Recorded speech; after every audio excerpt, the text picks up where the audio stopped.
These 50 years have shown that isolation has not worked. It's time for a new approach.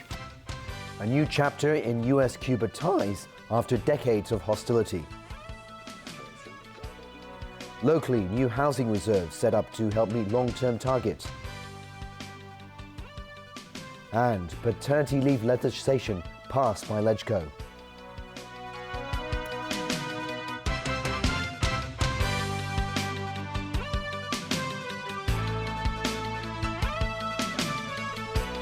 Good evening. The wheels are in motion for a sweeping plan aimed at remaking the relationship between the United States and Cuba. The extraordinary initiative includes plans to normalize diplomatic relations and end more than 50 years of hostilities. James Aiken reports. These 50 years have shown that isolation has not worked.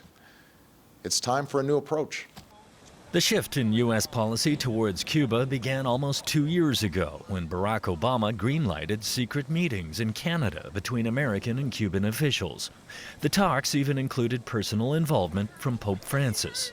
Today, we are making these changes because it is the right thing to do. Today, America chooses to cut loose the shackles of the past so as to reach for a better future for the Cuban people, for the American people, for our entire hemisphere, and for the world. As Obama made his dramatic announcement, Cuban President Raul Castro told his nation that Obama deserved the respect and recognition of Cuba. A day after the two leaders spoke by phone, a prisoner exchange took place that included the release of a government contract worker who had been held in Cuba for 5 years. Two wrongs never make a right. I truly hope that we can now get beyond these mutually belligerent policies, as this is a game changer, which I fully support. In return, the 3 remaining members of the intelligence group, the Cuban Five, were freed and returned to Cuba. Now, using his executive authority, Obama aims to expand economic ties with Cuba, lift some travel restrictions, open an embassy in Havana, and review Cuba's designation as a state sponsor of terrorism. Residents on both sides say the outreach was long overdue. I think it's great. It's about time. The embargo was a fiasco. It was just giving Castro an excuse for all the shortcomings that they had in Cuba. But Republican lawmakers are condemning the new U.S. policy, saying it gives Cuba's communist rulers legitimacy without requiring commitments. The White House has conceded everything and gained little.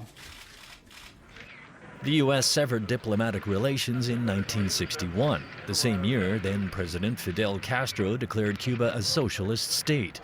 For now, a 53-year-old U.S. economic embargo on Cuba remains unless lawmakers decide to end it. James Aiken, TVB News.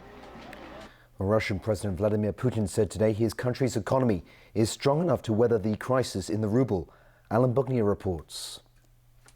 At his annual press conference, Vladimir Putin said that despite the currency crisis and low oil prices that are battering Russia's oil-driven economic growth, the country's currency reserves are sufficient to keep the economy stable. He said he expects the current situation to last no longer than 2 years, but the economy could recover faster if external factors change for the better. After plunging 15% early this week, the ruble rebounded by about 10% yesterday. That followed a massive rise in interest rates and a Russian central bank sell-off of foreign currency. The moves are to encourage traders to hold on to the ruble. There's been the first signs that maybe the authorities, and in particular the central bank, are beginning to understand the extent of the problem. They've provided some new measures which are securing and giving confidence to the financial system. Still, with the ruble down more than 50% since January, consumers continue to flock to stores, frantically buying imported big-ticket items such as appliances and cars. Their fear is that they won't be able to afford them after an inevitable spike in their costs. IKEA announced earlier this week its prices would be going up starting today. Many stores chose to close, opting to take a wait-and-see approach. Apple has suspended its online sales in Russia. The pressure on the ruble, coupled with Western sanctions, appear to be having some effect on Putin's willingness to move towards resolving the Ukraine conflict. The European Union's top diplomat just completed a two-day visit to Ukraine for talks with Russian officials. We shared the impression that there might be some elements that could make us think that there might be some more willingness to solve the conflict on the Russian side, on President Putin's side. Putin, for his part, says Kiev and pro-Russian rebels should conduct a quick all-for-all prisoner swap before Christmas. Alan Bucknia, TVB News.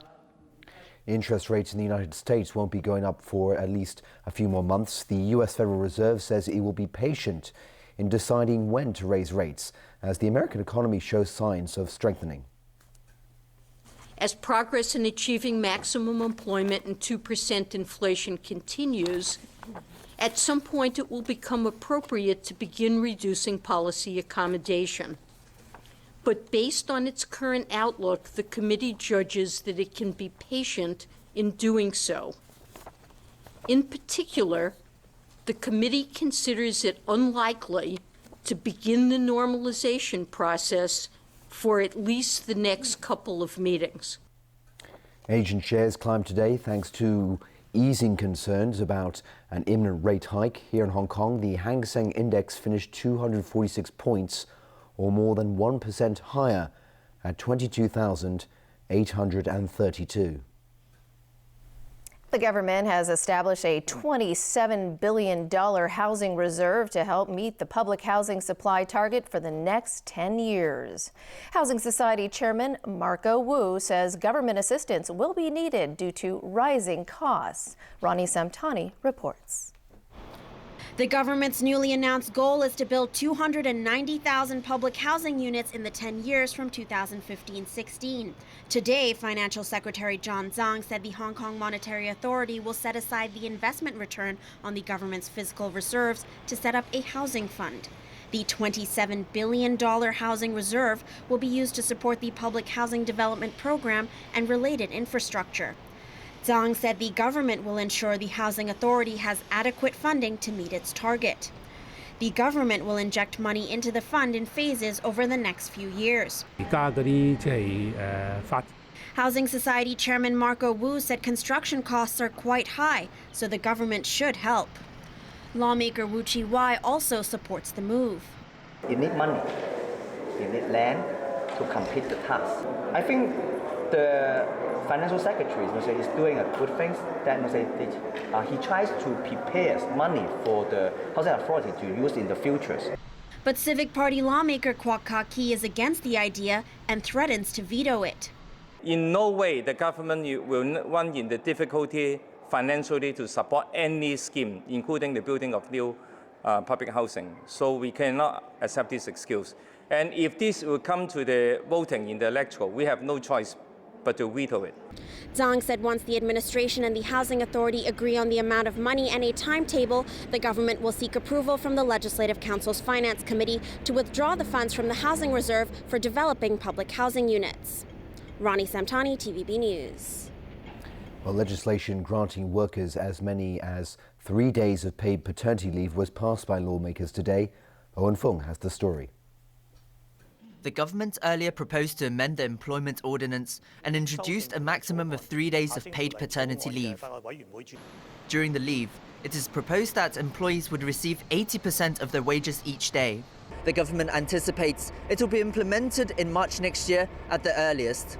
During the proposal's second reading, legislator Kenneth Leung proposed to increase the number of paid leave days from 3 to 7. Most of the members agreed that 3 days of paternity leave would not be enough for the father to be with his wife. There were also suggestions for employees to get full pay during the leave. But the government defended the 80% pay arrangement, saying paid paternity leave is different from other forms of paid leave. Secretary for Labour and Welfare Matthew Cheung also referred to 5 days of paternity leave for civil servants. The government has come to this decision depending on its affordability. The Federation of Trade Unions, which previously advocated 7 days of paternity leave, believes the 3-day proposal can be pocketed first. Considering this proposal from the administration, 3 days. Of course, it's better to have 7 days. We think that this is acceptable. So FTU, what attitude is this?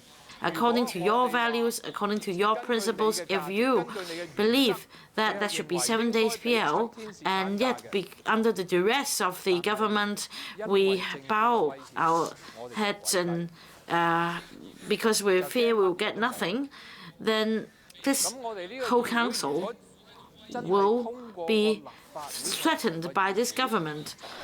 Leung's amendment was voted down. Owen Fung, TVB News.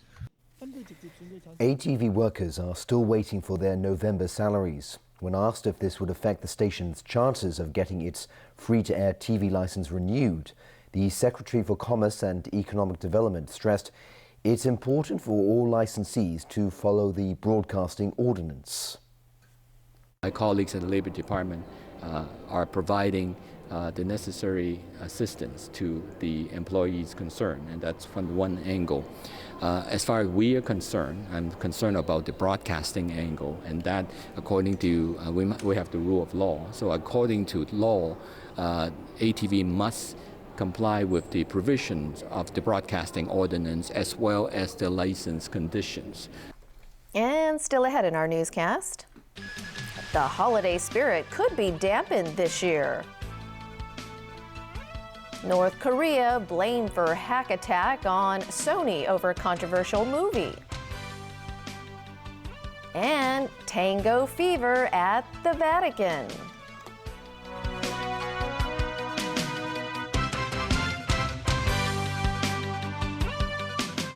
Why are seriously ill mental patients being denied treatment and then discharged when they could be a danger to themselves or others? Also, the cruel realities of the Syrian civil war and ways to counteract the digital distractions. Saturday night, 60 Minutes at 6:30 on Pearl. Introducing Turbo Down from Columbia Sportswear. With its Omni-Heat reflective lining, it's ultralight and super warm. Turbo Down, unleash the power of warmth. Columbia. 喂，阿仔啊，我頭好痛啊，仲鼻塞添啊！你等等下。喂，老婆。喉嚨好痛啊，仲周身骨痛啊！我發燒啊，你摸下我頭幾興。我沾到鼻水啊！我咳死幸福為你行多步，特強幸福傷風咳素，12大傷風感冒同咳症狀，一次過 KO。幸福為你行多步。This is the new iPhone 6. And this is the new iPhone 6 Plus. They're the biggest iPhones ever made. They're huge. They've been totally redesigned inside and out. Which is huge. They could change the way you see the world. Ooh, that's huge. They can help you improve your health. Huge. They are the best iPhones ever made. Huge-tastic. Please stop this. Huge, enormous. It's the same. Huge ganchuan. You know these aren't words. Huge. Same word. Get the best for your smartphone with 3 Hong Kong's high-speed 4G LTE network. Better surfing, better streaming, better performance as tested by 2 computer magazines. With 16,000 hotspots, it's the largest in town. It's better at 3. 對付耐藥性惡菌，除咗善用抗生素，仲要揾幫手。冇錯，揾你哋幫手。點幫手啊？勤潔手就係好幫手。喺護理病人前後。食嘢之前。食藥之前。咳嗽或打乞嗤之後，要用梘液或者酒精搓手液潔手。去完廁所就一定用梘液洗手。無論用梘液抑或酒精搓手液，都要搓手最少20秒。善用抗生素，加埋你哋勤潔手，惡菌就冇路走。